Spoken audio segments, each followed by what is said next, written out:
വാഴ്ത്തപ്പെടുമാറാകട്ടെ. ഈ വൈകിയ സമയത്ത് നമുക്ക് ഒരുമിച്ച് ദൈവത്തിലേക്ക് അടുത്ത് വരുവാൻ സുരക്ഷിതനായ ദൈവം ഒരുക്കി തന്ന വിലയേറിയ അവസരത്തിനായി ദൈവത്തിന് സ്തോത്രം ചെയ്യുന്നു. ഈ പുതിയ വർഷത്തിൽ എല്ലാവരെയും വീണ്ടും കാണുവാൻ കർത്താവ് തന്ന അവസരത്തിനായി സ്തോത്രം. കഴിഞ്ഞ വർഷക്കാലം കർത്താവ് നമ്മളെ സൂക്ഷിച്ചു. ദൈവത്തിന്റെ കൃപയും സാന്നിധ്യവും ഒക്കെ അനുഭവിപ്പാൻ കർത്താവ് നമ്മളെ ഇടയാക്കി.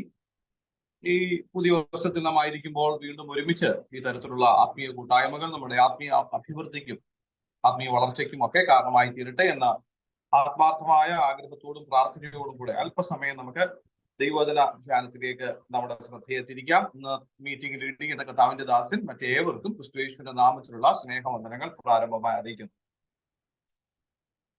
നമ്മള് ഒരു പുതിയ വർഷത്തിലേക്ക് പ്രവേശിച്ചു. ഞങ്ങളിവിടെ ഗോവയില് ഈ വർഷത്തിന്റെ അവസാനം 31st നൈറ്റില് ഞങ്ങള് പ്രാർത്ഥനയ്ക്കായിട്ട് പോകുന്ന സമയത്ത് റോഡിലെല്ലാം ഇരുന്ന് ഒത്തിരി ചെറുപ്പക്കാരുണ്ട്, പ്രായമുള്ളവരുണ്ട്, എല്ലാവരും കൂടെ കൂടി. എനിക്കറിയത്തില്ല നിങ്ങളുടെയൊക്കെ അവിടെ ഉണ്ടോന്ന് അറിഞ്ഞുകൂടാ. ഞാനിവിടെ ഗോവ വന്നതിന് ശേഷം പല സംസ്ഥാനത്തിലും മറ്റ് പോയിട്ടുണ്ടെങ്കിലും അങ്ങനെ ഒരു കാഴ്ച കണ്ടിട്ടില്ല. അവരെന്താ ചെയ്യാന്ന് പറഞ്ഞു കഴിഞ്ഞാൽ ഒരു മനുഷ്യനെ ഇങ്ങനെ ഉണ്ടാക്കി വെക്കുക, വെച്ചിട്ട് അത് 31st നൈറ്റ് ആകുമ്പോൾ ആൾക്കാരുടെ നിന്നൊക്കെ പൈസയൊക്കെ മേടിച്ചിട്ട് ഇവർ ഈ ഓൾഡ് മാനെ കത്തിച്ച് കളയും. അതൊരു ട്രഡീഷനാണ്, ഓൾഡ് മാനെ കത്തിച്ച് കളയും. അപ്പൊ ഞാന് വളരെ രസകരമായി തോന്നി. കാര്യം ഒരു വീട് വിട്ട് അടുത്ത വീട്, അങ്ങനെ ഓരോ വീട് വിട്ട് എല്ലായിടത്തും ഇങ്ങനെ കുഞ്ഞുങ്ങളും ആൾക്കാരും ഒക്കെ ഇരിക്കുക, ചെറുപ്പക്കാരിയ്ക്കുക. അപ്പൊ ഇവരെല്ലാം ഈ ഓൾഡ് മാനെ കത്തിക്കാനായിട്ട് ഒരു ഓൾഡ് മാന്റെ ഒരു മനുഷ്യരൂപമൊക്കെ ഇങ്ങനെ ഉണ്ടാക്കി അകത്ത് പഞ്ഞിയൊക്കെ വെച്ച് ഇങ്ങനെ ഇരിക്കുക. അപ്പൊ അവരുടെ ഒരു കൺസെപ്റ്റ് ഇതാണ്, പുതിയൊരു വർഷത്തിലേക്ക് പഴയ ആ മനുഷ്യനെ കത്തിച്ചു കളയുക, അതിന്റെ ഒരു പുതിയ മനുഷ്യനായിട്ട് മുമ്പോട്ട് പോവുക എന്നൊക്കെയുള്ള ഒരു കൺസെപ്റ്റിലാണ് അവരത് ചെയ്യുന്നത്. നമ്മളും ഇങ്ങനെയൊക്കെ തന്നെ പലപ്പോഴും വർഷാവസാനത്തേക്ക് അനേക തീരുമാനങ്ങളൊക്കെ എടുക്കാറുണ്ട്, അല്ലെ? വർഷത്തിന്റെ അവസാനത്തിൽ പല തീരുമാനങ്ങളൊക്കെ എടുക്കും. അതിന്റെ അടുത്ത വർഷം വരുമ്പോഴായിരിക്കും അതൊക്കെ ഓർമ്മ തന്നെ വരുന്നത്. അന്നേരം പിന്നീട് ഒന്നുകൂടെ ആ തീരുമാനങ്ങൾ ഒന്നുകൂടെ പുതുക്കും, പിന്നീട് നമ്മൾ ചെയ്യും. പക്ഷെ നമ്മൾ മനസ്സിലാക്കേണ്ട ഒരു കാര്യം, ഞാൻ അന്നേരം എന്റെ കൂടെ വന്ന ആ ഒരു മകനോട് പറഞ്ഞു, നമുക്കങ്ങനെ ഓൾഡ് മാനെ കത്തിച്ച് കളയേണ്ട കാര്യമൊന്നുമില്ല. കാര്യം നമ്മുടെ ഓൾഡ് മാനെ കർത്താവ് മാറ്റിയിട്ട് നമുക്കൊരു പുതിയ മനുഷ്യനെ കർത്താവ് തന്നിരിക്കുക. So we are new in Christ. നമ്മളെ പുതിയ മനുഷ്യനാണ്, പുതിയ മനുഷ്യൻ. ക്രിസ്തുവിൽ നമ്മൾ പുതിയതായി തീർന്നു. പക്ഷേ അവിടെ ഒരു പുതിയതായി തീർന്നു എങ്കിലും നാം മനസ്സിലാക്കേണ്ടുന്ന ഒരു കാര്യം, നമുക്ക് അവിടെ അപ്ഡേഷൻസ് ആവശ്യം. ഈ പുതിയ മനുഷ്യനെ അപ്ഡേറ്റ് ചെയ്യണം. അത് വലിയൊരു കാര്യമാണ്. പലപ്പോഴും നമുക്ക് ഈ അപ്ഡേഷൻസ് സംഭവിക്കുന്നില്ല എന്നതാണ് ആത്മീയമായ വലിയ ഒരു പോരായ്മ എന്ന് പറയുന്നത്. പുതിയ മനുഷ്യനാണ്, we are new in Christ. ആ ന്യൂനെസ് ഒക്കെ ഉണ്ട് എങ്കിലും ഈ സമയത്തിനനുസരിച്ച് നമ്മൾ അപ്ഡേറ്റ് ചെയ്യണം. ഓരോ ദിവസവും നാം നമ്മെ തന്നെ അപ്ഡേറ്റ് ചെയ്യേണ്ടുന്നത് ആവശ്യമാണ്. നമുക്കൊക്കെ അറിയാം, നമ്മളൊക്കെ എല്ലാ വർഷവും നമ്മുടേതായ കാറാകട്ടെ, നമ്മുടെ വീട്ടിലെ ഉപകരണങ്ങളാകട്ടെ, എല്ലാം നമ്മൾ അപ്ഡേറ്റ് ചെയ്യുന്നത്, അല്ലെ? എല്ലാം നമ്മൾ അപ്ഡേറ്റ് ചെയ്യും. കഴിഞ്ഞ വർഷം ഉപയോഗിച്ചതല്ല അത് ഇച്ചിരി അല്പം പഴകി പോയാൽ നമ്മൾ അടുത്ത വർഷം അത് പുതിയത് ഉപയോഗിക്കും. ഞാൻ പലരെയും കണ്ടിട്ടുണ്ട്, 3 വർഷം 4 വർഷം കൂടിപ്പോയ 5 വർഷമൊക്കെ ചിലർ കാറുകൾ ഉപയോഗിക്കത്തുള്ളൂ. കാർ മാറ്റിയിട്ട് അടുത്ത കാർ ഉപയോഗിക്കും. കാര്യം അതിന്റെ ഒരു അപ്ഡേഷൻ അവർ ആഗ്രഹിക്കും. അങ്ങനെ അവര് ചെയ്യുന്ന ജോലിയിലാണെങ്കിലും എന്തിനേറെ പറയുന്നു, നമ്മൾ തേക്കുന്ന ബ്രഷ് പോലും നമ്മൾ അപ്ഡേറ്റ് ചെയ്യും, അല്ലെ? 3 മാസത്തിൽ കൂടുതൽ നമ്മൾ അതുപോലും ഉപയോഗിക്കുന്നില്ല. കാര്യം അത് അപ്ഡേറ്റ് ചെയ്യുക. അത് ഒരു പുതുമ ആഗ്രഹിക്കുന്നു, അല്ലെങ്കിൽ അതിനെ ഒന്ന് പുതിയതാക്കി തീർക്കാൻ ആഗ്രഹിക്കുന്നു, അപ്ഡേഷൻസ് ആഗ്രഹിക്കുന്നു. അത് എല്ലാ അർത്ഥത്തിലും നല്ലതാണ്. അങ്ങനെയാണെങ്കിൽ എപ്പോഴായിരുന്നു നമ്മുടെ അവസാനമായി നമ്മൾ ഒരു സ്പിരിച്വൽ അപ്ഡേഷന് വേണ്ടിയിട്ട് നാം ആത്മാർത്ഥമായി ആഗ്രഹിക്കുകയും പ്രാർത്ഥിക്കുകയും പ്രയത്നിക്കുകയും ഒക്കെ ചെയ്ത ഒരു സന്ദർഭം ഏതാണ്? ആ ഒരു സ്പിരിച്വൽ അപ്ഡേഷൻ ദൈവം ആഗ്രഹിക്കുന്നു. നമ്മുടെ ഒരു സ്പിരിച്വൽ അപ്ഡേഷൻ അടുത്ത ഒരു നിലവാരത്തിലേക്ക്, ഒരു ആത്മീക വർധനവിലേക്ക് നാം പോകേണ്ടുന്നത് ആവശ്യമായിരിക്കുന്നു. അത് ദൈവം നമ്മളിൽ നിന്ന് ആഗ്രഹിക്കും. ഇന്ന് രാത്രിയിലും ദൈവം വെച്ചാൽ അടുത്ത ദിവസം ഒക്കെ ഞാൻ ഒരുമിച്ച് ചിന്തിക്കാൻ ആഗ്രഹിക്കുന്ന ഒരു കാര്യം ഇതാണ്: സ്പിരിച്വൽ അപ്ഡേഷൻ. നമ്മുടെ ജീവിതത്തിൽ ഉണ്ടാകേണ്ടുന്ന ഒരു സ്പിരിച്വൽ അപ്ഡേഷൻ. ഈ സ്പിരിച്വൽ അപ്ഡേഷൻ എങ്ങനെ സംഭവിക്കുന്നതിന് മുമ്പേ, സംഭവിച്ചതിന് ശേഷം ഒക്കെയുള്ള മാറ്റങ്ങൾ എന്തൊക്കെയാണ് ഇത്യാദി കാര്യങ്ങളെ കുറിച്ചാണ് ചിന്തിക്കുവാനായിട്ട് ആഗ്രഹിക്കുന്നത്. ഈ സ്പിരിച്വൽ അപ്ഡേഷൻസ് നടന്നില്ലെങ്കിൽ നമ്മുടെ ഒരു പുതിയതാക്കപ്പെട്ട മനുഷ്യൻ ഈ സ്പിരിച്വൽ അപ്ഡേഷൻ അല്ലെങ്കിൽ ഈ പുതുക്കം സംഭവിച്ചില്ലെങ്കിൽ എന്താ സംഭവിക്കുന്നതെന്ന് പറഞ്ഞു കഴിഞ്ഞാൽ കുറേശ്ശെയായിട്ട് നമുക്ക് ആ ആത്മീയ സന്തോഷം നഷ്ടപ്പെടുകയാണ്, ആത്മീയ ചൈതന്യം നഷ്ടപ്പെടുകയാണ്, ആത്മീയമായ ആഗ്രഹങ്ങൾ നഷ്ടപ്പെടുകയാണ്. ഒരു എന്താ പറയാ, ഒരു ഒഴുക്കൻ മട്ടിലേക്ക്, ഒരു ഡോർമൻ സ്റ്റേറ്റിലേക്ക് നമ്മൾ ഇങ്ങനെ പോവുകയാണ്, ഒരു ഉറക്കത്തിലേക്ക് പോവുകയാണ്. അങ്ങനെ നമ്മൾ അറിയാതെ ഒരു വിരസത, അറിയാതെ ഒരു താല്പര്യമില്ലായ്മ, പ്രാർത്ഥനകൾക്കാണെങ്കിലും അങ്ങനെയൊക്കെ ഇങ്ങനെ പോകുന്ന ഒരു അവസ്ഥയിലേക്ക് നാം എത്തുകയാണ്. കാര്യം എന്താണെന്ന് അറിയുമ്പോൾ നമ്മൾ കറക്റ്റ് ആയിട്ട് അപ്ഡേഷൻ സംഭവിക്കുന്നില്ല എന്നുള്ളതാണ്. നമ്മളെല്ലാവരും മൊബൈലുകളും കാര്യങ്ങളൊക്കെ ഉപയോഗിക്കുന്നവരാണ്. ഏറ്റവും ലേറ്റസ്റ്റ് ആയിട്ടുള്ള മൊബൈൽ ഉപയോഗിക്കണമെന്ന് ആഗ്രഹിക്കുന്നവരൊക്കെ തന്നെയാണ് എല്ലാവരും, അല്ലെ? അപ്പം അതിന്റെ അകത്തിൽ ഞാൻ കഴിഞ്ഞ ദിവസം എനിക്കൊരു മൊബൈല്, ചില നാൾക്ക് മുമ്പ് ഒരു മൊബൈല് എന്റെ ഒരു സഹോദരൻ തന്നു. അത് കഴിഞ്ഞിട്ട് ഞാൻ അതിന്റെ അകത്തിലെ വാട്സപ്പ് എത്ര സൗണ്ട് കൂട്ടിയിട്ടും സൗണ്ട് കൂടുന്നില്ല. ഞാൻ ചിന്തിച്ചു, ഇതിനി മൊബൈലിന്റെ കേടാണോ, എന്ത് പറ്റി? ഞാൻ എന്നിട്ട് വളരെ വിഷമത്തോടെ 1-2 പേരോട് പറഞ്ഞു. അവര് പറഞ്ഞു അത് അങ്ങനെയൊന്നും വരാൻ സാധ്യതയില്ലല്ലോ. ഞാൻ എന്ത് ചെയ്തു, അതിന്റെ സ്റ്റോറിൽ തന്നെ കൊണ്ട് അതൊന്ന് കാണിച്ചു. ഇങ്ങനെ എനിക്ക് കിട്ടിയതാണ്, ഇത് എന്താണ്, ഇങ്ങനെ ഒരു പ്രശ്നമുണ്ട്. അവര് ആദ്യം ചോദിച്ചൊരു കാര്യം ഇതാണ്, സാറേ നിങ്ങൾ അവസാനമായിട്ട് അപ്ഡേറ്റ് ചെയ്തപ്പോഴാണ് നോക്കി അവർ അപ്ഡേറ്റ് ചെയ്തു എന്നു അതിന്റെ പ്രശ്നമാണ്. പലപ്പോഴും ആ ഒരു പ്രോപ്പറായിട്ട് കേൾക്കുന്നില്ല. ഇത് തന്നെയാണ്, ദൈവശബ്ദം നമുക്ക് കേൾക്കാൻ കഴിയുന്നില്ല, കേട്ടിട്ട് പലപ്പോഴും തിരിച്ചറിയാൻ കഴിയുന്നില്ല, അല്ലെങ്കിൽ പ്രോപ്പറായിട്ട് ദൈവമായിട്ടൊരു ബന്ധത്തിൽ മുമ്പോട്ട് പോകാൻ കഴിയുന്നില്ല. ഇതിന്റെയൊക്കെ കാരണം എന്ന് പറയുന്നത് നമ്മൾ പലപ്പോഴും അപ്ഡേറ്റഡ് അല്ല, സ്പിരിച്വലി അപ്ഡേറ്റഡ് അല്ല എന്നുള്ളതാണ്. നിരാശയും ഭീതിയും ഭയവും എന്നിത്യാദി കാര്യങ്ങളിൽ ഒക്കെ നമ്മൾ അറിയാതെ വലിച്ചിഴക്കപ്പെടുകയാണ്. കാരണം നമ്മൾ അപ്ഡേറ്റഡ് അല്ല എന്നുള്ളത്. ഇന്ന് രാത്രിയിൽ നാം ചിന്തിക്കാൻ പോകുന്നത് ഒരു സ്പിരിച്വൽ അപ്ഡേഷൻ എന്ന വിഷയത്തെ കുറിച്ചാണ് രാത്രി നമ്മൾ ഒരുമിച്ച് ചിന്തിക്കാനായിട്ട് ആഗ്രഹിക്കുന്നത്. നമുക്കൊരു ദൈവവചന ഭാഗം നമുക്ക് വായിക്കാം. എഫീസ്യ ലേഖനം നിങ്ങൾക്ക് ഞാൻ സ്ക്രീനിലൂടെ ഒന്ന് കാണിക്കാം. ആരെങ്കിലും ആ വാക്യം എടുത്തവരുണ്ടെങ്കിൽ ഒന്ന് വായിക്കുകയാണെങ്കിൽ നല്ലതായി.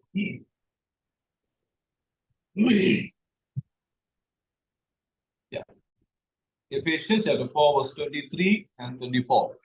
നിങ്ങളുടെ ആത്മാവ് സംബന്ധമായി പുതുക്കം പ്രാപിച്ച് സത്യത്തിന്റെ ഫലമായ നീതിയിലും വിശുദ്ധിയിലും ദൈവാനുരൂപമായി സൃഷ്ടിക്കപ്പെട്ട പുതുമനുഷ്യനെ ധരിച്ചുകൊള്ളുകയും.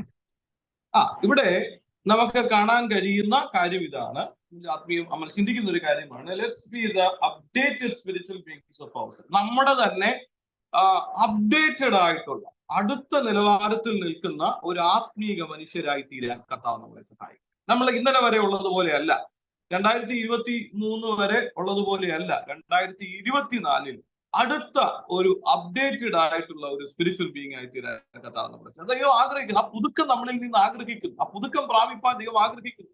കാര്യം നമ്മളൊരു പുതിയ മനുഷ്യനാണ്. പുതിയ മനുഷ്യന് വീണ്ടും വീണ്ടും പുതുക്കം, ആ ക്രിസ്തു ആകുന്ന തലയോളം വളരണം. അത് ക്രിസ്തു ആകുന്ന തലയോളം വളരണം, പുതുക്കം, ഇതിനെയൊക്കെ ഒരു ടെക്നിക്കൽ ഫോമിൽ ഞാൻ അങ്ങ് പറഞ്ഞതേ ഉള്ളൂ. അപ്ഡേഷൻ, നമുക്കൊരു അപ്ഡേഷൻ ആവശ്യമായി. അത് സമയാസമയത്ത് നമ്മൾ അപ്ഡേറ്റ് ചെയ്തില്ലെന്നുണ്ടെങ്കിൽ നമ്മുടെ മൊബൈൽ പ്രോപ്പറായി ഫങ്ഷൻ ആകാത്തതുപോലെ, മൊബൈലിലെ ആപ്പുകൾ പലതും ഉണ്ടാകാം, നല്ല മൊബൈലായിട്ട് ആയിരിക്കാം ഉപയോഗിക്കുന്നത്, പക്ഷെ അത് പ്രോപ്പറായിട്ട് ആപ്പുകളൊന്നും ഫങ്ഷൻ ആകുന്നില്ല. കാര്യം എന്താണെന്ന് അറിയാമോ? അതിന്റെ അപ്ഡേഷൻ പ്രോപ്പർ അല്ല. ഇന്ന് രാത്രിയിൽ എന്നെ കേൾക്കുന്ന ദൈവദാസിദാസന്മാരെ ഞാനടക്കം നമുക്ക് ഒരുമിച്ച് ഒരു സ്പിരിച്വൽ അപ്ഡേഷന് വേണ്ടിയിട്ട് പ്രാർത്ഥിക്കാം, അതിനു വേണ്ടിയിട്ട് ആഗ്രഹിക്കാം. തീർച്ചയായും ദൈവം ആഗ്രഹിക്കുന്ന ആത്മീക നിലവാരത്തിൽ നമുക്ക് ഈ ഭൂമിയിലായിരിക്കാൻ ആ സ്പിരിച്വൽ അപ്ഡേഷൻ നമ്മളെ സഹായിക്കും, നമ്മളെ അതിനായിട്ട് ഇടയാക്കി തീർക്കും.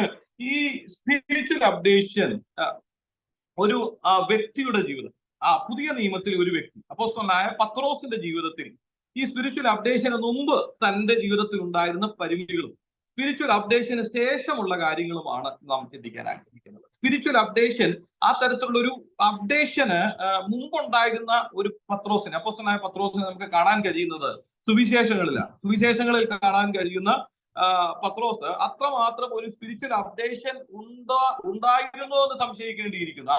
ആ തരത്തിലുള്ള ചില പോരായ്മകൾ നമുക്ക് അദ്ദേഹത്തിന്റെ ജീവിതത്തിൽ കാണാനായിട്ട് സാധിക്കും. അത് പരിഹരിക്കപ്പെട്ട ഒരു സ്പിരിച്വൽ അപ്ഡേഷൻ നടന്നൊരു വ്യക്തിയാണ് അപ്പോസ്തല പ്രവൃത്തിയിൽ നമുക്ക് കാണാൻ കഴിയുന്ന അപ്പോസ്തലനായ പത്രോസ്. നമുക്ക് സുവിശേഷങ്ങളിലേക്ക് നമുക്കത് കണ്ടുപിടിക്കാം. ആ സുവിശേഷങ്ങളിൽ നമുക്ക് കാണാൻ കഴിയുന്ന പത്രോസിന്റെ പരിമിതികൾ എന്തൊക്കെയായിരുന്നു എന്നതിനെ കുറിച്ചാണ്. ഒന്നാമത്തെ, ഒന്നാമത്തെ കാര്യം ഒന്ന് വായിക്കാം. മത്തായി സുവിശേഷം 16-ാം അധ്യായത്തിന്റെ 23-ാമത്തെ വാക്യമാണ്. മത്തായി സുവിശേഷം 16-ാം അധ്യായം അതിന്റെ 23-ാമത്തെ വാക്യം ഒന്ന് വായിച്ചാട്ടെ. Mathai. Jesus turned and said to Peter, "Get behind me, Satan. You are a stumbling block to me. You do not have in mind the things of God, but the things of man." മതി. ഇവിടെ നമുക്ക് കാണാൻ കഴിയുന്ന ഒരു കാര്യം, യേശു കർത്താവ് ശിമോൻ പത്രോസിനെ ശാസിക്കുന്നു. അതിന് കാരണം എന്താണെന്ന് അറിയാമോ? കാരണം ഇതാണ്. കാരണം അതിന്റെ മുമ്പിലത്തെ വാക്യത്തിൽ നമ്മൾ വായിക്കുമ്പോൾ ഇങ്ങനെ കാണുന്ന ഒരു കാര്യമുണ്ട്. പത്രോസ് അവനെ വേറിട്ട് കൊണ്ടുപോയി. കർത്താവെ, അത് അരുത്, നിനക്ക് അങ്ങനെ ഭവിക്കരുത് എന്ന് ശാസിച്ച് തുടങ്ങി. ഇവിടെ ഈ അധ്യായത്തിന്റെ തുടങ്ങി താഴോട്ട് വരുമ്പോൾ 13-ാമത്തെ വാക്യത്തിലൊക്കെ നമ്മൾ കാണുന്ന ഒരു കാര്യമുണ്ട്. യേശു കർത്താവ് ചോദിക്കുന്ന ചോദ്യത്തിന് മുമ്പിൽ ശിഷ്യന്മാർ ഒരുമിച്ച് പറയുകയാണ്, അങ്ങയെക്കുറിച്ച് ജനം ഇങ്ങനെ പറയുന്നു, അങ്ങയെക്കുറിച്ച് ജനം ഇങ്ങനെ പറയുന്നു.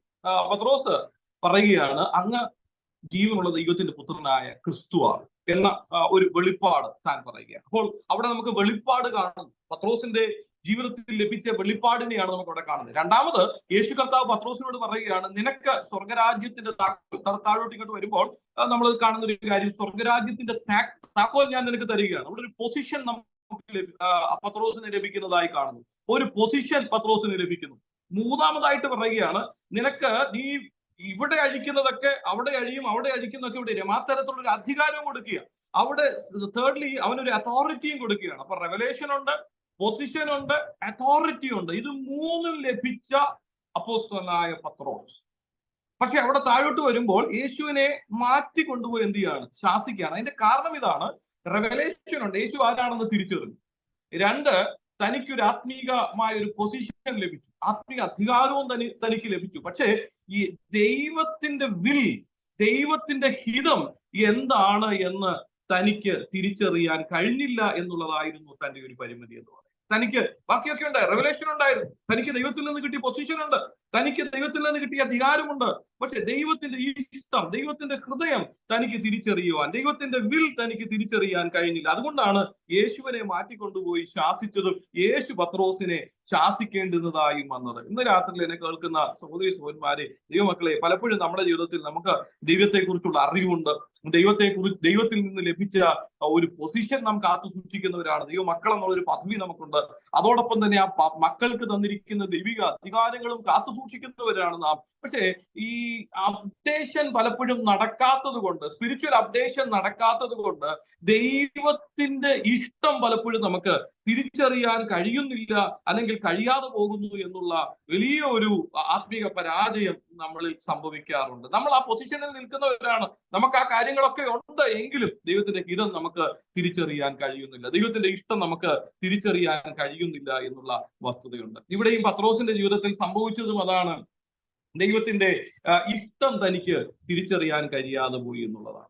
ദൈവത്തിന്റെ ഇഷ്ടം തനിക്ക് തിരിച്ചറിയാൻ കഴിയാതെ, നമ്മളെ കുറിച്ചൊക്കെയുള്ള ദൈവത്തിന് വലിയ ഇഷ്ടങ്ങളാണുള്ളത്. ഒന്ന് തെസ്സലോനിക്ക ലേഖനം 5-ാം അധ്യായം 18-ാം വാക്യത്തിലൊക്കെ ഇങ്ങനെ വായിക്കുന്നു, ഇതല്ലോ നിങ്ങളെ കുറിച്ച് ക്രിസ്തു യേശുവിൽ ദൈവേഷ്ടം. അവിടെ മുമ്പിൽ ചില കാര്യങ്ങളൊക്കെ ഇവിടെ പറയുകയാണ്. അപ്പം ആ ദൈവേഷ്ടം നാം തിരിച്ചറിഞ്ഞ് നാം ദൈവത്തിന്റെ ഇഷ്ടപ്രകാരം മുമ്പോട്ട് പോകുന്നവരാണെങ്കിൽ നമുക്ക് വേണ്ടിയിട്ട് കരുതുന്ന ഒരു ദൈവമാണ്. നമ്മുടെ ആവശ്യങ്ങളൊക്കെ അറിഞ്ഞ് പ്രവർത്തിക്കുന്ന ഒരു ദൈവമാണ്. നമ്മുടെ ആവശ്യങ്ങൾക്ക് വേണ്ടി കരുതാൻ കഴിയുന്ന ഒരു ദൈവത്തെയാണ് നാം വിശ്വസിക്കുന്നതും നാം ആശ്രയിക്കുന്നത്. അപ്പൊ ഒന്നാമത്തെ ഒരു കാര്യം, അപ്ഡേറ്റഡ് അല്ലാത്ത ആ സ്പിരിച്വൽ അപ്ഡേഷൻ അത്രമാത്രം ഉണ്ടാകാതിരുന്ന പത്രോസിന്റെ ജീവിതത്തിന്റെ ഒന്നാമത്തെ പരിമിതിയായി നമുക്ക് കാണാൻ കഴിയുന്നത് ഇതാണ്, ദൈവത്തിന്റെ ഹിതത്തെ തിരിച്ചറിയാൻ കഴിയാതെ പോയി. ആ ഒരു തിരിച്ചറിവ് നമുക്കുണ്ടാകാൻ നമുക്കും പ്രാർത്ഥിക്കാൻ, കർത്താവേ, ഒരു ആത്മീക പുതുക്കം, ആത്മീക ചൈതന്യം, ആ ക്രിസ്തുവാകുന്ന തലയോളം വളരാൻ കഴിയുന്ന ഒരു അനുഭവം അനുദിനം അടിയന്റെ ജീവിതത്തിൽ തരണമേ. കർത്താവേ, അങ്ങേക്ക്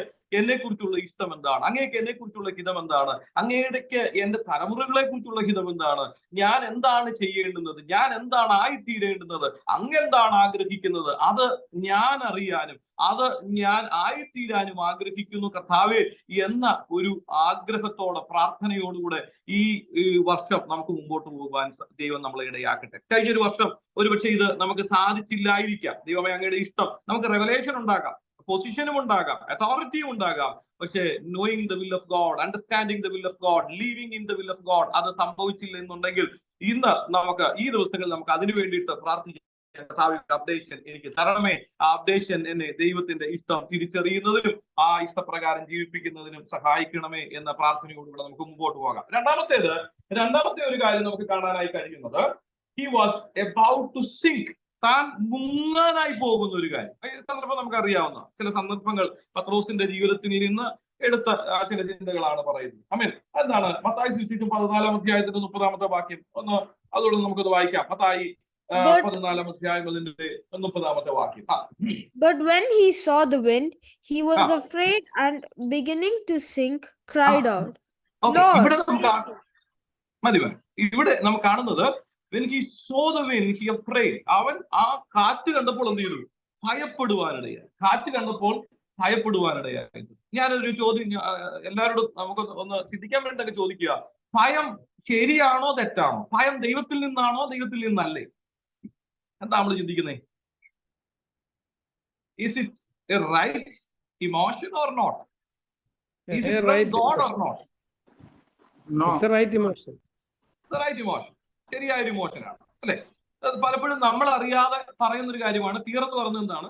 തെറ്റായ ഒരു ഇമോഷനാണ്. നമുക്ക് ആർക്കും ഭയമില്ല, ഭയമരുത് എന്നൊക്കെ പറയുന്ന ഒരു കാര്യമുണ്ട്. കാര്യം ആ ഭയത്തെ കുറിച്ചുള്ള ഒരു ശരിയായ ധാരണ നമുക്ക് ഇല്ലാത്തതുകൊണ്ടാണ്. ഭയം ദൈവം നമ്മൾക്ക് തന്നിരിക്കുന്നതാണ്. ദൈവം മനുഷ്യരിൽ വെച്ചിരിക്കുന്ന ഒരു ഡിഫെൻസീവ് മെക്കാനിസത്തിൽപ്പെട്ട ഒരു കാര്യമാണ് ഭയം എന്ന് പറയുന്നത്. ഭയം നമുക്ക് വേണം.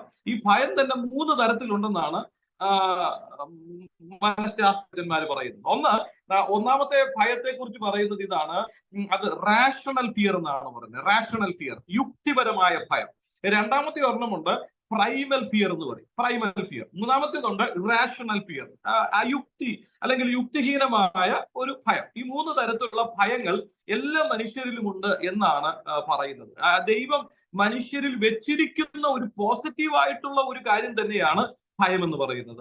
നമ്മൾ അതിനെ അങ്ങനെ തന്നെ വേണം കാണാൻ. കാര്യം ഞാൻ പലരോടും ചോദിച്ചിട്ടുണ്ട്, നിങ്ങൾക്ക് ഭയമുണ്ടോ? അപ്പം ദൈവമക്കളല്ലേ, ഭയമില്ലെന്ന് ഭയമുണ്ടെന്ന് പറയുന്നത് മോശമല്ലേ? അതുകൊണ്ട് അവര് ആദ്യം പറഞ്ഞു ഞങ്ങളിൽ ഭയമൊന്നുമില്ല. പിന്നെ 1-2 കാര്യങ്ങളോട് പറഞ്ഞപ്പോ അവര് പറഞ്ഞു ശരിയാ, ഞങ്ങൾക്ക് ഭയമുണ്ട്. കാര്യം ഒരു വണ്ടി ഇങ്ങോട്ട് വരിക, നമ്മുടെ റോഡിൽ കൂടെ നടക്കുമ്പോൾ ഒരു വണ്ടി ഇങ്ങോട്ട് വരിക, ഇടിക്കാൻ വരുന്നതാണെന്ന് നമ്മൾ ചാടി മാറും. അതെന്തുകൊണ്ടാ? ചെറിയൊരു ഭയം നമുക്കുള്ളതുകൊണ്ടാ. അയ്യോ എനിക്ക് മരണഭയമൊന്നും ഇല്ല എന്ന് പറഞ്ഞ് നമ്മൾ അതിന് ഉപയോഗിക്കൂ? ഇല്ല. കാര്യം നമുക്ക് യുക്തിപരമായി ആ ഭയം ദൈവം തന്നിരിക്കുക. അതൊരു യുക്തിപരമാണ്. അതിന് എന്താണ്? റാഷണൽ ഫിയർ എന്ന് പറയും. റാഷണൽ ഫിയർ, യുക്തിപരമായ ഒരു ഭയം നമ്മളിൽ ദൈവം സൃഷ്ടിച്ചിരിക്കുകയാണ്. അതാ ഇങ്ങനെയാണ് കാരണം. പിന്നെ നമ്മള് ഒരു തീ അടുത്തോട്ട് വരുമ്പോ കൈ കൊണ്ട് വെക്കുമ്പോൾ നമ്മൾ പിൻവലിക്കുക. എന്തുകൊണ്ടാ? നമ്മൾ ഭയമില്ലാത്തവരായത് എനിക്ക് ഭയമൊന്നുമില്ല, അതുകൊണ്ട് ഞാൻ കൈ അവിടെ തന്നെ വെക്കും. കൈ വെച്ചപ്പോൾ അപ്പൊ അവിടെ എന്താണ്? അതൊരു യുക്തിപരമായ ഒരു ഭയം ദൈവം നമുക്ക് തന്നിരിക്കുകയാണ്. എന്തിന്? നമ്മുടെ കൈ പൊള്ളരുത്, നമ്മൾ ആ അപകടത്തിൽ നിന്ന് മാറി നിൽക്കണം. ഇത് ദൈവം തന്നിരിക്കുന്ന ഒരു ഭയമാണ്, റാഷണൽ ആയിട്ടിരിക്കുന്ന ഒരു ഭയമാണ്. ഈ പ്രൈമൽ ഫിയർ എന്ന് പറയുന്നത് അത് എന്താണ്? പലപ്പോഴും നമ്മുടെ ജന്മം മുതൽ നമ്മുടെ അകത്ത് അൺകോൺഷ്യസ് ആയിട്ടുള്ള ഏരിയയിലൊക്കെ ചെന്ന് കയറിയിട്ട് നമുക്ക് ചില ഫോബിയാസ് ഒക്കെ ഉണ്ടാകാറുണ്ട്.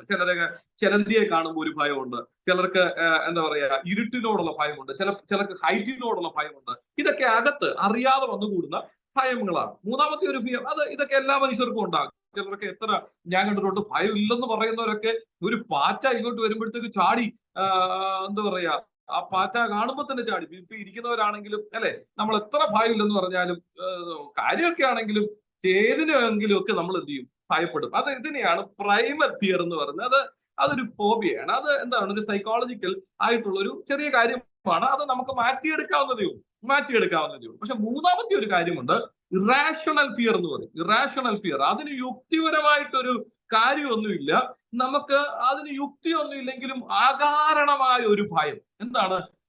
വല്ലാത്ത ഒരു ഭയം. അതിന്റെ അകത്തിൽ യുക്തിക്കൊന്നും ഒരു സ്ഥാനം കൊടുക്കുന്നില്ല. അവർ ഭയപ്പെടുകയാണ്. ഞാനങ്ങ് ഭയക്കുക, എനിക്കിത് സംഭവിക്കുമോ എന്ന് ഭയക്കുന്നു, എനിക്കിത് വരുമോ എന്ന് ഭയക്കുന്നു. കാര്യങ്ങളെയൊക്കെ കണ്ടിട്ട് അവരങ്ങനെ ഭയപ്പെടുന്നതെയാണ് ഇറാഷണൽ ഫിയർ എന്ന് പറയുന്നത്. അതാണ് മൂന്നാമത്തെ കാറ്റഗറി. നമുക്ക് ഏതൊക്കെയാകാം?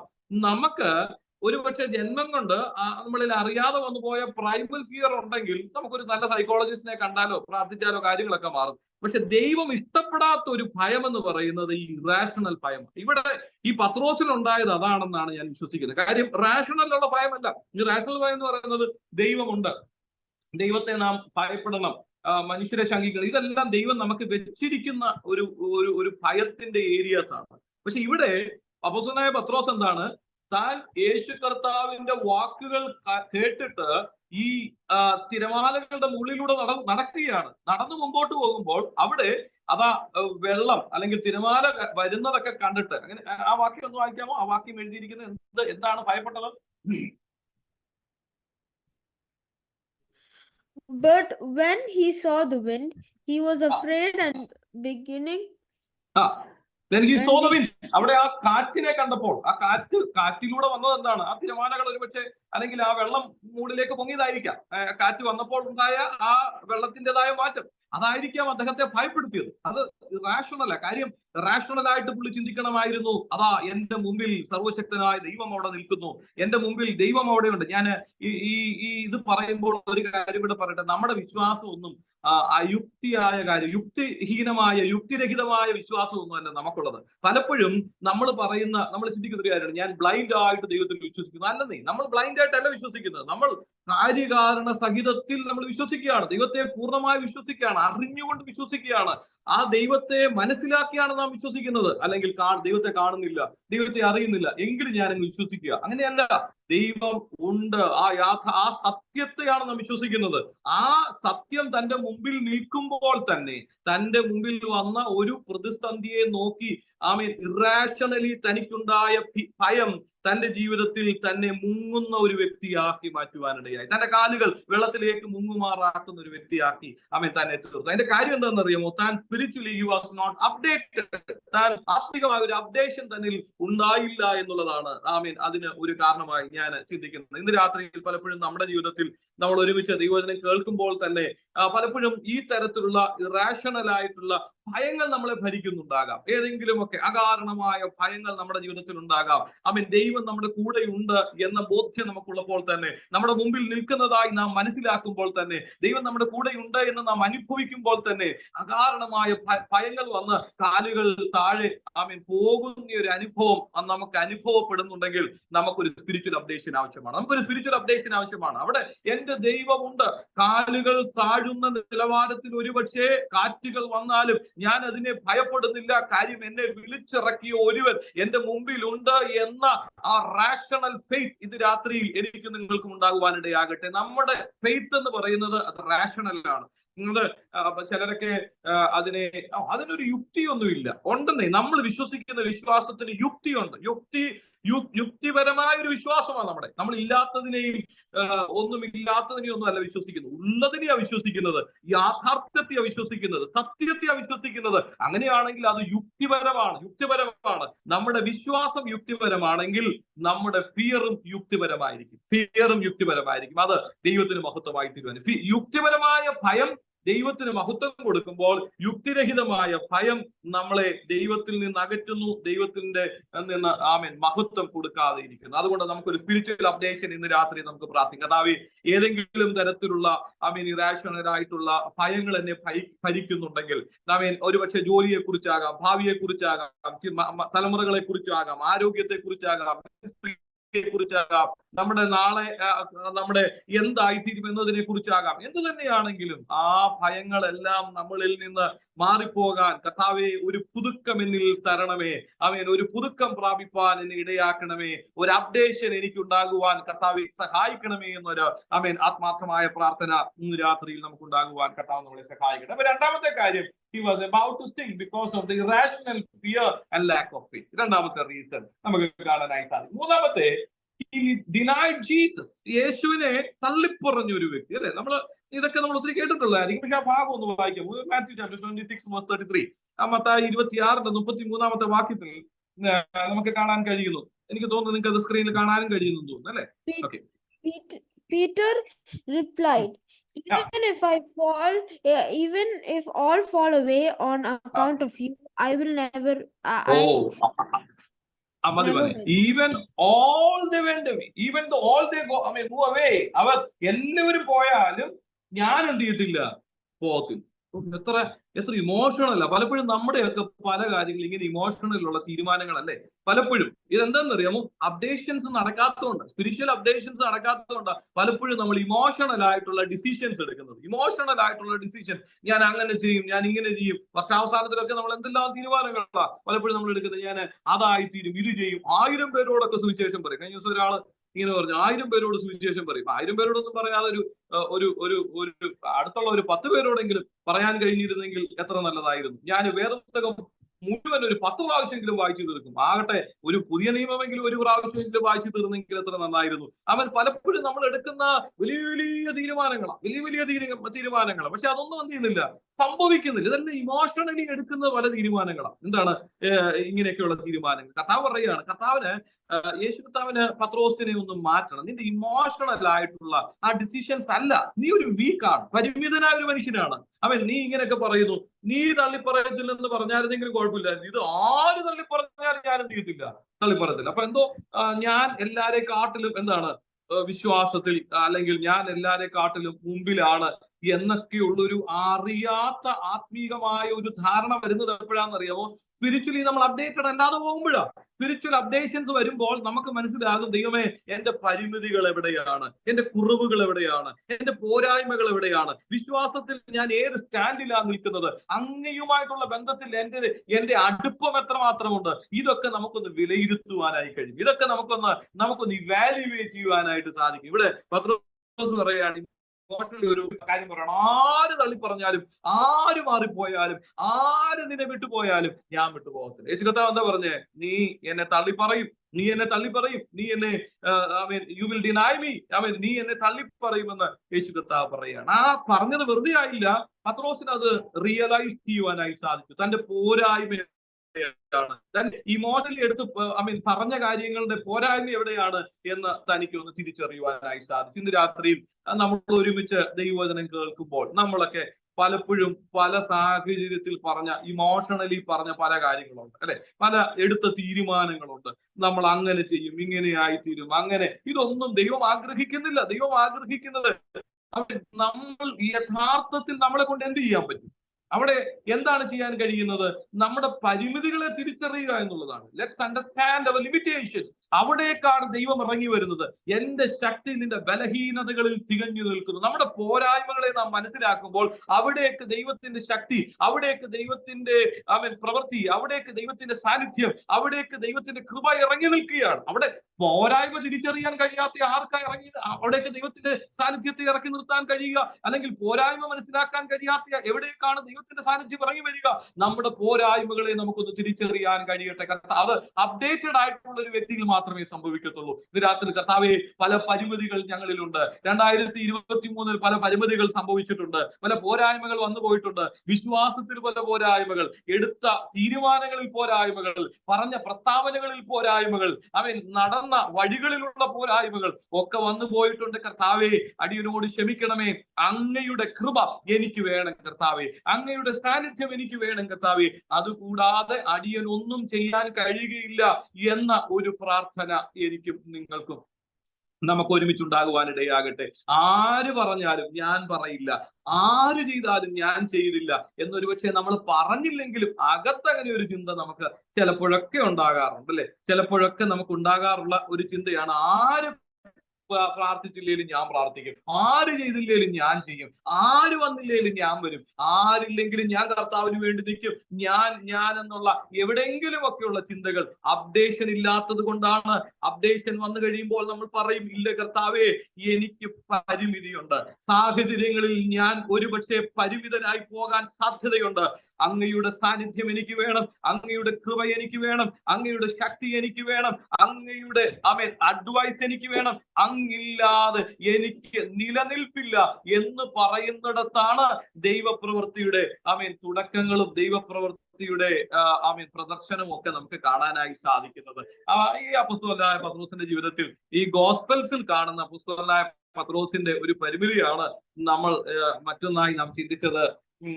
He denied Jesus because of the emotional decisions, അല്ലെ? ഇമോഷണൽ ആയിട്ടുള്ള ആ ഡിസിഷൻസ് ആണ് തന്നെ അങ്ങനെ ഒരു നിലവാരത്തിലേക്ക് കൊണ്ടെത്തിച്ചത്. നാലാമത്തേത്, സമയം പരിമിതമായതുകൊണ്ട് നമുക്ക് അടുത്തതിലേക്ക് പോകാം. അടുത്തത് ഈ വെൻ ബാക്ക് ടു ഫിഷിംഗ്. അത് മറ്റൊരു പരിമിതിയാണ്, അല്ലെ?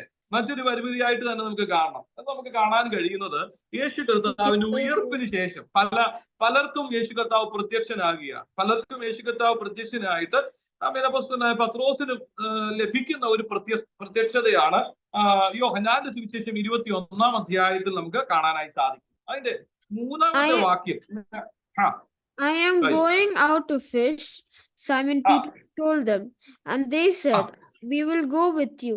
So they went out and got into the boat. But thank you. ഇവിടെ നമുക്ക് കാണാൻ കഴിയുന്നത് ശിമോൻ പത്രോസ് യേശു കർത്താവിന്റെ ഉയർപ്പിന് ശേഷം, ഇതിനു മുമ്പും ഒരു വലിയ ഒരു മീൻ പിടുത്തമൊക്കെ സംഭവിക്കുന്നത് നമ്മൾ കാണുന്നു ലൂക്കോസിന്റെ സുവിശേഷം 5-ാം അധ്യായത്തിൽ. ലൂക്കോസിന്റെ സുവിശേഷം 5-ാം അധ്യായത്തിൽ എന്താണ്, അവര് ഒരു ബോട്ട് കഴുകിക്കൊണ്ടൊക്കെ ഇരിക്കുന്ന സമയത്ത് കർത്താവ് പത്രോസിന്റെ പടകിലേക്ക് ചെല്ലുന്നു. ആഴത്തിലേക്ക് ദൈവവചനം ആൾക്കാര് ആ ബോട്ടിൽ ഇരുന്ന് യേശു കർത്താവിൽ നിന്ന് ദൈവരാജ്യത്തെ കുറിച്ചുള്ള കാര്യങ്ങളൊക്കെ കേൾക്കുന്നു. അതിനുശേഷം പത്രോസിനോട് പറയുകയാണ്, നീ ആഴത്തിലേക്ക് നീക്കി വല ഇറക്കാൻ പറയുന്ന സന്ദർഭവും പെരുത്ത ഒരു മീൻകൂട്ടം ലഭിക്കുന്നതും ഒക്കെ നമുക്കറിയാം, ആ സന്ദർഭം അറിയാം. പക്ഷെ ഇത് യേശു കർത്താവിന്റെ ഉയർപ്പിന് ശേഷം നടക്കുന്ന ഒരു സ്വർഗാരോഹണത്തിന് മുമ്പ് നടക്കുന്ന ഒരു കാര്യമായിട്ടാണ് നമുക്ക് ഇവിടെ കാണാനായി സാധിക്കുന്നത്. അപ്പം ഇവിടെ പത്രോസ് തന്റെ കൂട്ടുകാരെയൊക്കെ വിളിച്ചോണ്ട്, കുറച്ചുപേരെയൊക്കെ വിളിച്ചോണ്ട് എന്ത് ചെയ്യാണ്, താൻ വീണ്ടും മീൻ പിടിക്കാനായിട്ട് പോവുകയാണ്. അവിടെ നമുക്ക് കാണാനായി സാധിക്കുന്നു, ഇവിടെ നമുക്ക് കാണാൻ കഴിയുന്നത് തന്റെ ആ ഒരു പ്രത്യാശ, ദൈവത്തിനുള്ള ഒരു പ്രത്യാശ നഷ്ടപ്പെട്ട ഒരു പുറകോട്ട് പോകുന്ന ഒരു അനുഭവമാണ് പത്രോസിൽ നിന്ന് നമുക്ക് കാണാനായി സാധിക്കുന്നത് പലപ്പോഴും. അതുകൊണ്ട് ഞാൻ കഴിഞ്ഞ ദിവസം അടുത്ത് ഒരാൾ എന്നോട് ചോദിച്ചു, ഈ ജോലിയോടുകൂടെ സുവിശേഷ വേല ചെയ്യുന്നത് തെറ്റുണ്ടോ? ഞാൻ പറഞ്ഞു, ഒരു തെറ്റുമില്ല, നിങ്ങളൊക്കെ അങ്ങനെ തന്നെ ചെയ്യണമെന്നാ പറഞ്ഞു. കാര്യം അങ്ങനെ തന്നെ ചെയ്യുക. കാര്യം ഞാൻ ജോലിയോടൊപ്പം സുവിശേഷ വേലയല്ല, സുവിശേഷ വേലയെ ചെയ്യരുതെന്ന് ആഗ്രഹിച്ചൊരു വ്യക്തിയാണ്. പക്ഷെ എന്തെങ്കിലും ജോലിയൊക്കെ ചെയ്തിട്ട് കർത്താവിന്റെ വേലയ്ക്ക് വേണ്ടി ചിന്തുന്ന ആർക്കെങ്കിലും സഹായം ചെയ്യാം. കാര്യം എന്റെ അപ്പൻ ഒരു സുവിശേഷകനായതുകൊണ്ട് അതിന്റെ സാമ്പത്തിക പരിമിതികളൊക്കെ പലപ്പോഴും നന്നായി തിരിച്ചറിഞ്ഞൊരു വ്യക്തി എന്ന നിലവാരത്തിൽ ആ നിലവാരത്തിൽ ആഗ്രഹിക്കാത്തൊരു വ്യക്തിയായിരുന്നു. പക്ഷെ കർത്താവിനെ പ്രത്യേകമായ ഒരു കോളിംഗിൽ കർത്താവിന്റെ വേലയ്ക്ക് വേണ്ടിയിട്ട് നന്നായൊരു ജോലിയും നല്ല ഒരു ബിസിനസ്സും ഒക്കെ ചെയ്തുകൊണ്ടിരുന്നിടത്ത് കർത്താവിനെ വിളിച്ച് ഇങ്ങോട്ട് കൊണ്ടുവരുവാനിടയായിരുന്നു. അപ്പൊ ഞാൻ അവരോട് പറഞ്ഞൊരു കാര്യം, അങ്ങനെ ഒരു സ്പെഷ്യൽ കോളിംഗ് ഒക്കെ ഉണ്ടെങ്കിൽ പൊക്കോ, പക്ഷേ വീണ്ടും പോയി വലയെടുക്കരുതെന്ന് പറഞ്ഞു. അവരോട് ഞാൻ പറഞ്ഞൊരു കാര്യമാണ്, പോയി ഇനി എന്ത് ചെയ്യരുത്, വലയെടുക്കരുത്, വേണേ ഒന്ന് ചൂണ്ടയിട്ടു. ചൂണ്ടയിടുന്നതിന് കുഴപ്പമില്ല, കാര്യം ചൂണ്ടയിടാം. കാര്യം ചൂണ്ടയിട്ടാൽ എത്ര മീനെ കിട്ടത്തുള്ളൂ? ആവശ്യത്തിന് ഒരു മീനെ കിട്ടത്തുള്ളൂ, ഒരു മീനെ കിട്ടിയുള്ളൂ. പത്രോസ് പോയി ഇടയ്ക്കൊന്ന് ചൂണ്ടയിട്ടു, പിടിച്ചതിന് ശേഷം വല വിട്ടതിന് ശേഷം പോയി ചൂണ്ടയിട്ടു. അത്യാവശ്യം വന്നപ്പോൾ ഒരു ചൂണ്ടയിട്ടു. ടാക്സ് കൊടുക്കേണ്ട സമയം എന്ത് ചെയ്യാനാ? കർത്താവിനോട് പോയി പറഞ്ഞു ഒന്ന് ചൂണ്ടയിട്ടു. നിനക്ക് അറിയാവുന്ന പണിയല്ലേ, മോഷ്ടിക്കാനോ വേറെ ഒന്നിനും അല്ലല്ലോ പോകുന്നത്. അറിയാവുന്ന ഒരു പണി അത്യാവശ്യത്തിന് വേണ്ടി ചെയ്തു. അതും കൊണ്ട് ഇനി അടുത്തത് വേണ്ട, ബാങ്കിലിടാനും ഒന്നും നിൽക്കണ്ട, അത് ചെയ്തിട്ട് അടുത്ത വിട്ടോളാൻ പറഞ്ഞു. അത് നമുക്ക് അവിടെ കാണാം. അപ്പൊ ചൂണ്ടയിടുന്നതിൽ തെറ്റില്ല, പിന്നെ വല വീശാൻ പോകുന്ന പ്രശ്നം. അതൊക്കെ പറഞ്ഞ് വല വീശാനൊക്കെ പോകുമ്പോൾ വലിയ പെരുത്ത, കർത്താവ് കൂടെ ഉണ്ടെങ്കിൽ പിന്നെ പെരുത്ത മീൻകൂട്ടമൊക്കെ ആയിരിക്കും കിട്ടുന്നത്. നമുക്ക് കർത്താവ് കൂടെ ഉണ്ടെങ്കിൽ എന്ത് ചെയ്താലും, ഞാൻ അങ്ങനെയാണ് വിശ്വസിക്കുന്നത്, പെരുത്ത മീൻകൂട്ടമൊക്കെ കിട്ടും. പക്ഷെ ഇതിന്റെ അകത്ത് നമ്മൾ അകപ്പെട്ടു പോകും, അല്ലെ? അതിന്റെ അകത്ത് നമ്മൾ അകപ്പെട്ടു പോകാൻ സാധ്യതയുണ്ട്. അതുകൊണ്ട് എനിക്കും ഇതിന് ശേഷം, ഞാൻ കർത്താവിന്റെ വേലയ്ക്ക് ഇറങ്ങിയതിന് ശേഷം ഒത്തിരി ഓപ്പർച്യൂണിറ്റീസ് എനിക്ക് തന്നെ ഫുൾ ടൈം ചെയ്യാനായിട്ടൊക്കെയുള്ള ഒത്തിരി ഓപ്പർച്യൂണിറ്റീസ് വന്നു. ഞാൻ പിന്നെ അതിനൊന്നും താല്പര്യം കാണിച്ചില്ല. പക്ഷെ ഇടയ്ക്ക് എന്തെങ്കിലും ഒക്കെ ഒരു ആവശ്യങ്ങളൊക്കെ വരുമ്പോഴത്തേക്ക് കർത്താവിനോട് ചോദിക്കും, കർത്താവ് എന്താ ചെയ്യേണ്ടുന്നത്? ഒന്നീ കർത്താവ് ആ സമയത്ത് കറക്റ്റ് ആയിട്ട് പ്രൊവൈഡ് ചെയ്യും, അല്ലെന്നുണ്ടെങ്കിൽ ഏതെങ്കിലും ഒരു കാര്യം കർത്താവ് അതിന് നമുക്ക് വേണ്ടിയിട്ട് ഒരുക്കും. അത് പ്രോപ്പർ ആയിട്ട് ദൈവം ചെയ്യുന്ന പ്രവൃത്തിയാണെന്ന് മനസ്സിലാക്കുവാനായിട്ട്. ഒരിക്കലും ഞാനിങ്ങനെ ജീവിതത്തിൽ ദൈവം പ്രവർത്തിച്ച ഒത്തിരി അത്ഭുതങ്ങൾ ഞാൻ അവിശ്വസനീയമായ, ഒരുപക്ഷെ ആളുകൾ ഇങ്ങനെ സംഭവിക്കുമോ എന്ന് ചിന്തിക്കുന്ന തരത്തിലുള്ള അത്ഭുതങ്ങൾ ഞങ്ങൾ ഈ ഗോവയിൽ വന്നതിന് ശേഷം കർത്താവ് ഞങ്ങൾക്ക് വേണ്ടി ചെയ്തത് എന്റെ അനുഭവത്തിൽ നിന്ന് പറയാനായി സാധിക്കും. പക്ഷെ ഒരിക്കല് ഞാനിങ്ങനെ ഒരു വലിയൊരു പ്രതിസന്ധിയിലൂടെ കടന്നു പോകുമ്പോൾ ഒരു മാസം, പ്രത്യേകിച്ച് ഒരു മാസത്തിൽ എനിക്കറിയാവുന്ന, ഞാനൊരു അക്കൗണ്ട്സ് ബാക്ക്ഗ്രൗണ്ടിൽ നിന്നാണ് കർത്താവിന്റെ വേലയിലേക്ക് വന്ന ഒരു ബിസിനസ്സും കാര്യങ്ങളും ഒക്കെ ആയിട്ട്. അപ്പം പ്രത്യേകിച്ച് ദൈവം ആ ഒരു പ്രത്യേക സമയത്ത് ചില കാര്യങ്ങൾ എനിക്ക് ദൈവം തന്നെ ഓപ്പൺ ചെയ്തു തന്നു. ഒരു മാസം കഴിഞ്ഞപ്പോൾ ഞാൻ അതങ്ങ് വിട്ടു. എന്റെ കാര്യങ്ങളെല്ലാം നടന്നു. അത് കഴിഞ്ഞപ്പോൾ ഞാൻ വിട്ടു. അതിനുശേഷം വീണ്ടും അങ്ങനെ ഓപ്പർച്യൂണിറ്റീസ് അതിന്റെ വലുത് വന്നിട്ട് ഞാൻ പറഞ്ഞു, നോ, എനിക്ക് ഈ ഒരു സമയത്തേക്ക് ദൈവം ഒരു ചൂണ്ട എടുക്കാൻ പറഞ്ഞു, ഞാൻ ആ ചൂണ്ടയിട്ടു, എനിക്ക് വേണ്ടുന്നത് കിട്ടി, ഞാൻ കൊടുത്തു, ഇനി ആ വലയെടുക്കാനോ ചൂണ്ടയെടുക്കാനോ ഞാനില്ല. കാര്യം ഇത് പലപ്പോഴും നമ്മുടെ പ്രാക്ടിക്കൽ ലൈഫിൽ നാം മനസ്സിലാക്കേണ്ടുന്ന ഒരു കാര്യമാണ്. ജോലിയോടൊപ്പം തന്നെ അങ്ങനെ വിളിച്ചവരങ്ങനെ ചെയ്യട്ടെ. അതല്ലാതെ നമ്മളെ സ്പെഷ്യൽ ഒരു കോളിംഗ് കർത്താവ് തന്നിട്ടുണ്ടെങ്കിൽ അങ്ങനെ തന്നെ ചെയ്യുക. പിന്നീട് വലയെടുക്കാൻ പോകുന്നത് ഒരു ബാക്ക് സ്ലൈഡിലേക്ക് അല്ലെങ്കിൽ ഒരു മടങ്ങിപ്പോക്കിലേക്ക് നമ്മളെ കൊണ്ടുപോകുന്നതിന് തുല്യമാണ്. അത് നമ്മളിൽ ഉണ്ടാകുന്നതിന്റെ കാരണം ഇതാണ്, ഒരു സ്പിരിച്വൽ അപ്ഡേഷൻ സംഭവിക്കാത്തത് കൊണ്ടാണ്. ഇവിടെ പത്രോസിന്റെ ജീവിതത്തിൽ നമുക്ക് കാണാനായി സാധിക്കുന്നു. പത്രോസ് കൂട്ടുകാരെ വിളിച്ചുകൊണ്ട് പോയിട്ട് അതിനുശേഷമുള്ള കാര്യങ്ങളൊക്കെ നമുക്കറിയാം. ആമേൻ. അവിടെ യേശു കർത്താവിന്റെ പ്രത്യക്ഷതയും യേശു കർത്താവ് അവർക്ക് വേണ്ടി പ്രാർത്ഥന ഒരുക്കി കൊടുക്കുന്ന കാര്യമൊക്കെ നമുക്ക് ഇവിടെ കാണുവാനായി സാധിക്കുന്നു. ആ ഒരു മടങ്ങിപ്പോക്ക് അല്ലെങ്കിൽ പ്രത്യാശ നഷ്ടപ്പെട്ടു പോകുന്നില്ല. പലപ്പോഴും നമ്മുടെ ക്രൈസ്തവ ലോകത്തിൽ ഇന്ന് കാണാൻ കഴിയുന്ന ഒരു കാര്യമാണ് പ്രത്യാശ നഷ്ടപ്പെടുക. ആളുകളിലെ പ്രത്യാശ, കർത്താവിലുള്ള ആശ്രയം, കർത്താവിലുള്ള ആ പ്രത്യാശ, ഇതെല്ലാം നഷ്ടപ്പെട്ടവരായി ഒരു നിരാശയിലൂടെ ഇങ്ങനെ പോകുന്നു. അല്ലെങ്കിൽ സാധാരണ ആൾക്കാരൊക്കെ പോകുന്നു മാസ്റ്ററെ, എന്തോ പറയാനാ, ഇങ്ങനെയൊക്കെ പോകുന്നു. ഒരു സന്തോഷമില്ലാത്ത, ഒരു ചൈതന്യമില്ലാത്ത, ഒരു പ്രത്യാശാരഹിതമായ ഒരു ജീവിതം നയിക്കുന്നവരായി പോകുന്നത് നമുക്ക് പലപ്പോഴും കാണാനായി സാധിക്കും. കാര്യം എന്താണെന്ന് അറിയാമോ? They are not properly updated. ആ ഒരു അപ്ഡേഷൻസ് സംഭവിച്ചിട്ടില്ല അല്ലെങ്കിൽ നടന്നിട്ടില്ല അതാണ് അതിനൊരു കാരണമായി നമുക്ക് കാണാനായി സാധിക്കും. അവസാനത്തെ ഒരു കാര്യം കൂടെ പറഞ്ഞിട്ട് ഞാൻ എന്റെ വാക്കുകളെ അവിടെ അവസാനിപ്പിക്കുവാൻ ആഗ്രഹിക്കുന്നു. അവസാനമായിട്ട് ദൈവം അനുവദിച്ചാൽ അടുത്ത ദിവസങ്ങളിൽ ബാക്കി അപ്ഡേഷൻ നടന്നതിന് ശേഷം എന്താണ് എന്നുള്ള കാര്യം ദൈവം അനുവദിച്ചാൽ അടുത്ത ദിവസം നമുക്ക് ചിന്തിക്കാം. ഇവിടെ ഈ വാക്യം വായിക്കാമോ? ജോൺ ചാപ്റ്റർ 21:16, 16 വാക്യം, 21:16. മലയാളത്തിലും ഒന്ന് വായിക്കണം, ഇംഗ്ലീഷിലൂടെ ഒന്ന് വായിക്കണം. കാര്യം രണ്ടിടത്തും. രണ്ടാമതും അവനോട്, യോഹന്നാന്റെ മകനായ ശിമോനെ, നീ എന്നെ സ്നേഹിക്കുന്നുവോ എന്ന് ചോദിച്ചു. അതിന് അവൻ, ഉവ്വ കർത്താവേ, എനിക്ക് നിന്നോട് പ്രിയമുണ്ട് എന്ന് നീ അറിയുന്നുവല്ലോ എന്ന് പറഞ്ഞു. 15 വാക്യം കൊടുത്ത് വായിക്കാമോ? അവർ പ്രാതൽ കഴിച്ച ശേഷം യേശു ശിമോൻ പത്രോസിനോട്, യോഹന്നാന്റെ മകനായ ശിമോനെ, നീ ഇവരിൽ അധികമായി എന്നെ സ്നേഹിക്കുന്നുവോ എന്ന് ചോദിച്ചു. യേശു കർത്താവ് ചോദിച്ച പ്രസക്തമായ ഒരു ചോദ്യമാണ്, ഇവരിൽ അധികമായി എന്നെ സ്നേഹിക്കുന്നു. അതിന് മുമ്പ് ഒരു ചോദ്യം ചോദിച്ചു. അതെന്താണെന്ന് അറിയാമോ?